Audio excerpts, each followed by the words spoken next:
Welcome back, everybody. We're diving deep today into something pretty interesting, I think. Russia's military and economic development. All right. Now, sounds fun. You might be thinking, yeah, hold on. Yeah. Isn't Russia under like a ton of sanctions? Right. And that's exactly what makes this deep dive so interesting. The sources we've got here kind of tell a story we might not expect. Yeah, definitely. One where those sanctions may actually be like fueling innovation. Yeah, that's right. We're going to kind of look at how Russia, facing this huge international pressure, is not only adapting, but like in some areas, actually speeding up its tech advancements, especially when it comes to the military. It's really a story of, resilience and resourcefulness. Yeah. It really challenges those common assumptions about what sanctions are supposed to do. Absolutely. Yeah.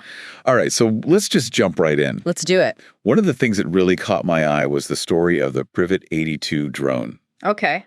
Good. When I think military tech, I'm picturing like expensive high-tech machines, right? Makes sense. But this drone, this is made primarily of plywood. What? Plywood. Wow, that's pretty wild. I mean, it really shows you how like necessity can drive innovation. Yeah. The Privet 82 is made by this relatively small company called Oko Design Bureau. Okay. And they've adopted what some are calling an IT startup approach. Interesting. They're nimble, focused on rapid development. Right. And they're not afraid to use some unusual materials. It's almost like they're disrupting the military-industrial complex from within. Yeah, kind of like shaking things up. And they're not just some fringe operation either. They actually managed to get official certification from the Russian Ministry of Defense for this plywood drone. Wow, that's a big deal. Yeah. It really suggests that Russia is willing to embrace innovation. Right. Even if it's coming from like, non-traditional players. Yeah. It could mean a whole shift in how they approach military procurement. That's really interesting. So what can this Privet 82 actually do? I mean, is it just a novelty because it's made of plywood? Right. Or is it actually a serious piece of military hardware? Yeah, good question. Well, don't let the plywood fool you. Okay. This thing has a range of over 30 miles. Wow. Carries a heavier warhead than the standard Lancet drone. Okay. And here's the real kicker. It costs roughly $2,000 to produce. $2,000? Yeah. Think about that compared to the Lancet's price tag of $35,000. That is a massive difference. It's huge. So they're getting more bang for their buck, and they can deploy way more of these. Exactly. And it highlights something really important. Quantity can actually become a quality all its own. That's interesting. It reminds me of that famous Stalin quote during World War II. Quantity has a quality all its own. Wow. This approach, low cost, high volume, could change the game in modern warfare. It really makes you rethink how we traditionally think about military spending, right? Yeah. Definitely. Like bigger and more expensive was always seen as better. Right. But this is much more agile and adaptable, it seems. For sure. And it's not just limited to drones either. Oh, really? We're seeing this same trend of rapid development and adaptation. Yeah. With the Molnia attack drone. Molnia. Another one made of plywood. What? Yeah. Really? And it's constantly being refined based on what they're learning on the battlefield. Interesting. They're iterating quickly, making improvements in real time. Wow. Which is something that larger, more bureaucratic organizations often struggle with. Absolutely. So it seems like this startup mentality is really taking hold in certain parts of Russia's military development. But what about their higher end tech? Are they making breakthroughs there despite all the sanctions? Oh, absolutely. One of the most significant developments is the deployment of the S-500 air defense system. Okay. This system is being called a fifth-generation killer. Wow. Designed to counter advanced threats. Like the American F-22 and F-35 fighter jets. So this S-500 is their top-of-the-line defense against air attacks. Exactly. It's got an incredible range. Yep. Some estimates say it could engage targets hundreds of kilometers beyond Russia's borders. And it's not just the range. The S-500 uses this highly sophisticated radar complex. Right. It can track and target multiple aircraft at the same time, even stealth aircraft. That sounds incredibly powerful. Makes you wonder how effective those F-22s and F-35s would really be against a system like that. It's definitely something that Western military analysts are worried about. Yeah, I bet. The S-500's capabilities could really change the balance of power in the region. It could potentially block NATO aircraft from airspace they used to consider completely safe. So we're seeing this like two-pronged approach from Russia. Yeah. Low-cost, adaptable systems like those plywood drones on the one hand, right, and then cutting-edge technology like the S-500 on the other. Yeah, it's a fascinating mix. And it's important to remember that this is all happening under these unprecedented economic sanctions. Right. It really challenges the idea that sanctions are crippling Russia's military development. It definitely does. Seems like they're finding ways to not only cope, but to innovate and even thrive in some areas. Pretty remarkable. Is there anything else in these sources that really jumped out at you? Well, there's one more development that's pretty attention-grabbing. Okay. The deployment of the Urashnik hypersonic missile. Hypersonic missiles. That sounds like something out of a science fiction movie. I know, right? What are we talking about here? What are the implications of this kind of tech?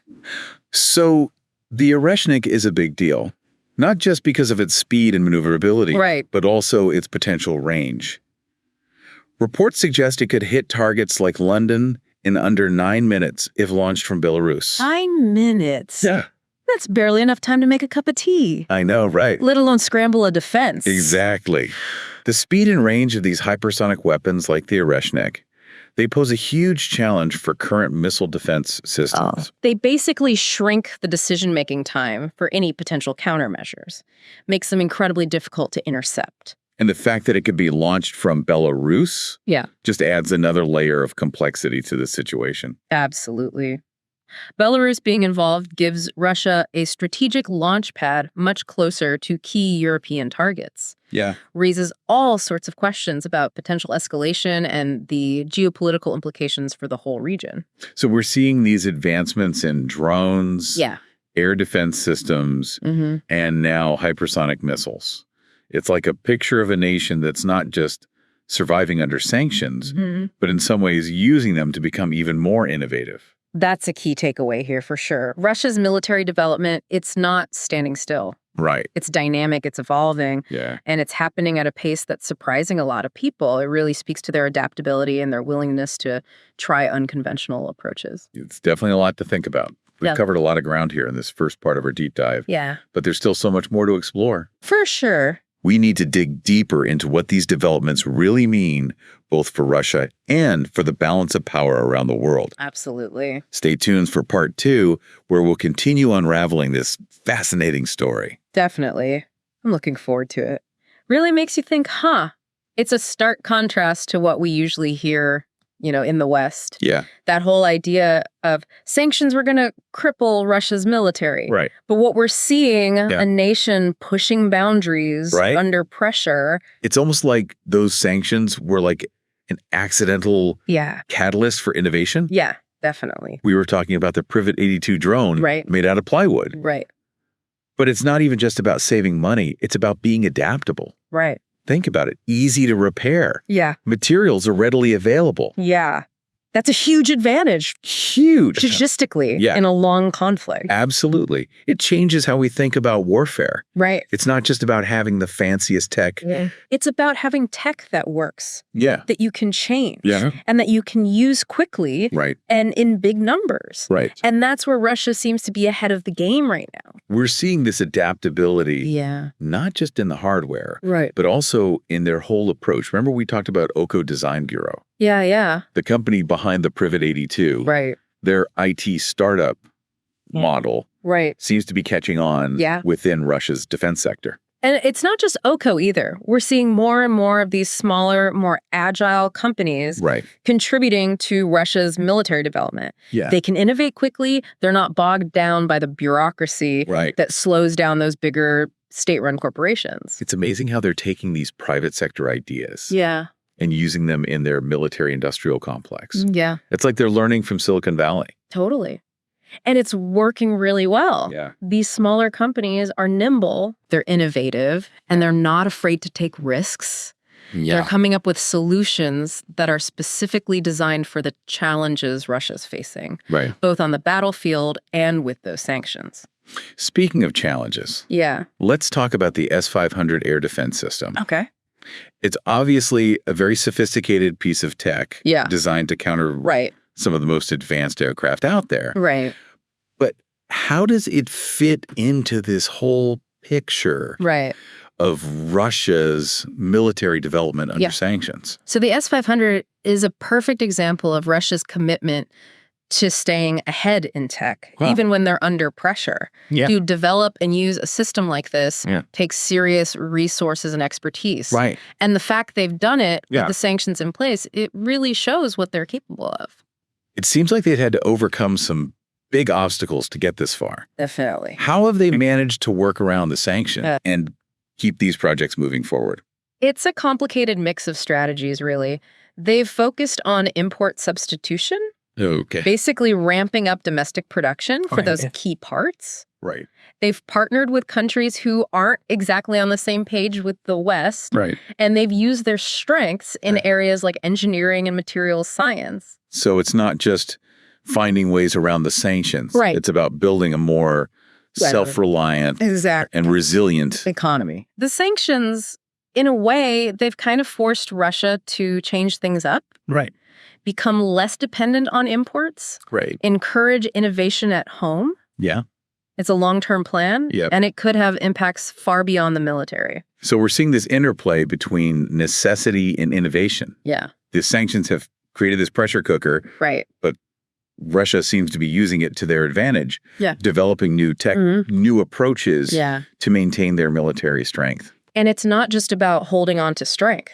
It's about projecting power. Developing and using the Urashnik hypersonic missile, that's a clear sign that Russia isn't satisfied with just playing defense. They're trying to change the balance of power. The Urashnik is a game changer. No doubt about it. For sure. The speed, the maneuverability, that potential range.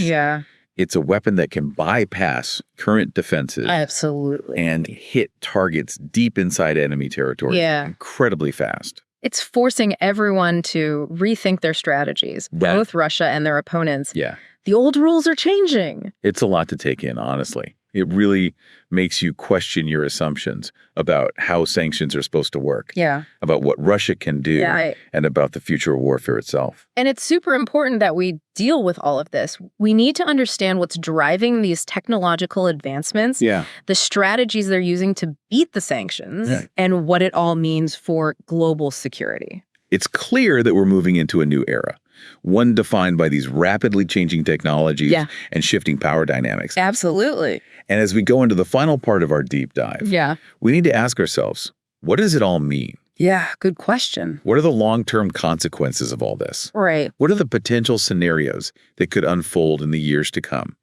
Plywood drones, cutting-edge air defense, and hypersonic missiles right out of a movie. It's a lot to process. It really is. But it all comes back to this one big question. What does it all mean for the future? It's about realizing that things are changing fast, technologically. And what Russia's doing, even with all those sanctions, is a perfect example. The way power works in the world, it's being challenged. What really strikes me is how they've turned a problem into an advantage.